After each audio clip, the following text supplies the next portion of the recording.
What's up, y'all? It's your boy Charles Arnaz World. Thank you guys for watching this reaction video that I am doing on the Ruthless versus Death Row fight at Universal Amphitheater. Let's go ahead and check this out, guys. And I'm going to come back with my reaction. Hit the thumbs up button. The 90s was hell, wasn't it? Still denied him a permit to film the Real Motherfucking G's video in town. When Easy tried to get the decision overturned, Mayor Omar Bradley responded with a lecture. When the mayor of Compton goes to New York, he's a joke. He's a joke because they think the city is full of animals, Bradley said to the video's white director Marty Thomas. Too easy, he added. And you don't even have the courtesy to hire black people to direct or orchestrate this film. Wow. Then, for good measure, he threw in some anti-Semitism. I won't name the specific racial group that's using you, brother, but they are destroying us and having a lunch and a bar mitzvah at the same time, Bradley shouted. And we know from history that the minute they get finished making money off of you, you'll be sitting beside Mike Tyson in prison. In the end, Bradley allowed the video shoot. He even showed up at an auto body strip mall on the chilly day of the filming, clad in a Malcolm X hat and a scarf, as did droves of Compton gangbangers, to serve as extras. Easy wore his Raiders cap, baggy Pendleton over a bulletproof vest, and fingerless black gloves.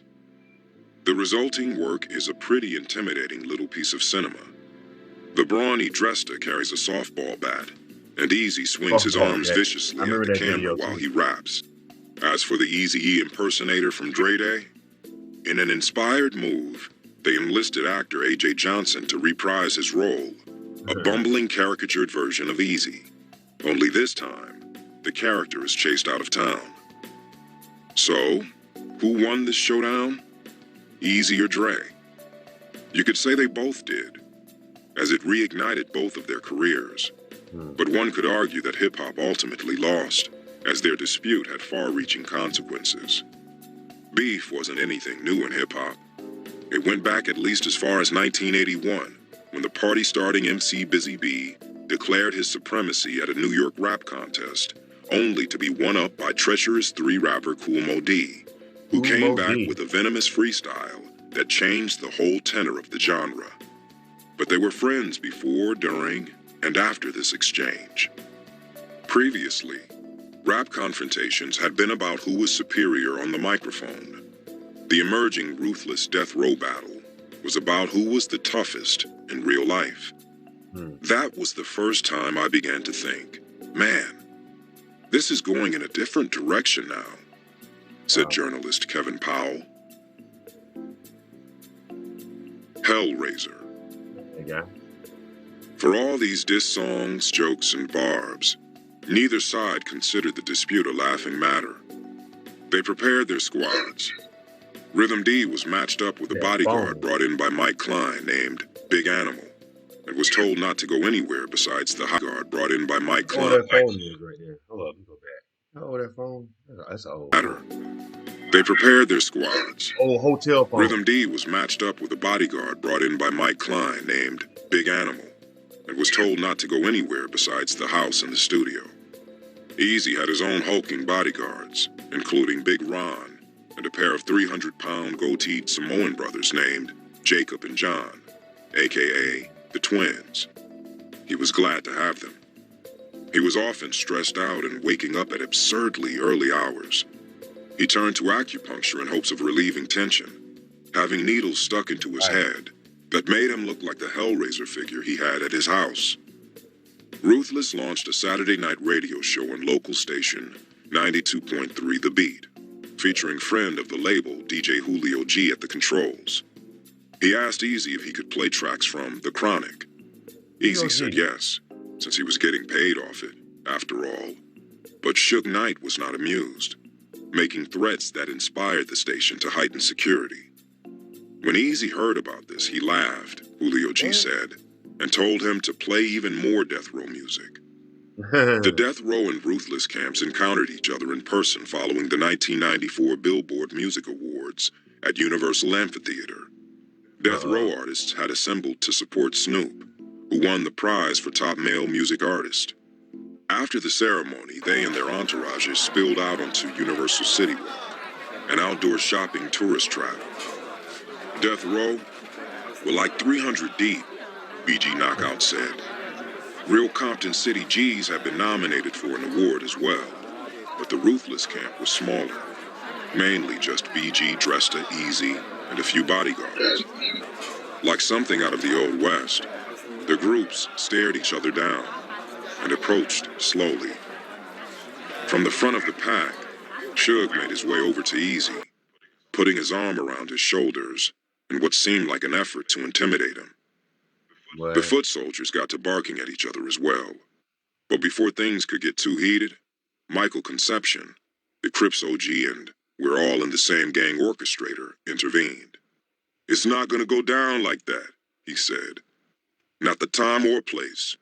He used to have a Jerry Death curl. Row backed off, This guy.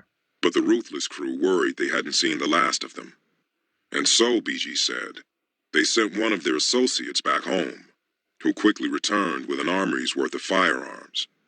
We all got a pistol, stepped outside, and pushed up on Suge and them like, what y'all want to do? BG continued. They backed off. We went our way, they went their own way. Corrupt Mm. said his camp had indeed been ready to jump into action if they received the word. We were waiting for Suge to say, it's that time, he Mm. remembered. Violence between the labels actually did break out at an even more unlikely setting, an LA area golf course. The Oh yeah, I occasion remember that. was the 1995 filming of Def Jam Oh artist yeah. Montel Jordan's video, Something for the Honeys, the latest single from the South Central New Jack swing crooner, known for his smash, This Is How We Do It. A multitude of rap celebrities were present, including Redman and Wu-Tang Clan's Method Man. Another Def Jam artist, Warren G., brought with him his Long Beach associates, Snoop and Nate, the brothers' dog. Dresta and BG Knockout, who, in addition to recording with Easy, were also signed to Def Jam, watched warily as Nate Dogg approached. He rode up in a golf cart with comedian Ricky Harris and began yelling out his Rest in gang peace. affiliations, BG said. The parties disagreed about who initiated the dispute, but BG said Nate promptly crushed his foot with the cart. I had on What? brand new shoes for one, and then he ran over my big toe, BG said. The pair exchanged heated words. So I bombed on him. Bam! It's unclear what happened next. Hmm. A blurry online video appears to show Nate Dogg swinging a golf club at an unarmed Dresta, making contact with a terrifying crack near the back of his neck. In the next frame, some blonde girls scamper quickly out of frame, while BG and Dresta grab clubs themselves. Short-range irons, it looks like. Eventually, security intervenes, and Dresta tosses his club away. Though the golf course incident appears almost goofy on the video, the lines between on-record beefs and real-life disputes had begun to blur. A Hmm. dangerous precedent that set the Oh, tone that's why the for blurriness. Okay. hip-hop's dark times ahead. Hmm.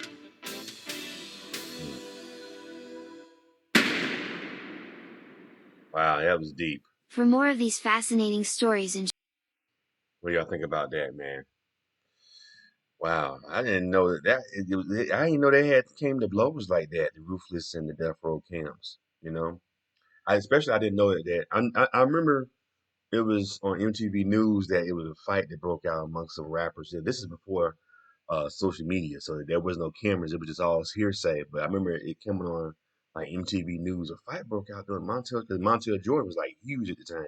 He had just did "This Is How We Do It," which is blew him up. It's funny, a hit song back in those days, a hit song will last you for like a year and a half. They'll keep playing it. You know what I'm saying?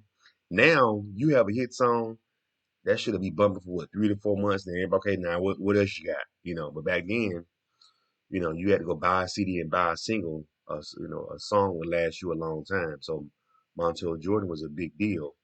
So I remember that fight breaking out. They said, yeah, a fight broke out. Had a video amongst some rappers, but they never did say who it was or what happened. But that's who it was. It was the Ruthless and Death Row camps. That's crazy. Anyway, what do y'all think about this, man? Leave the comments, subscribe to Charlton Ness World, and give me that thumbs up button. I appreciate your support, y'all. Y'all take care.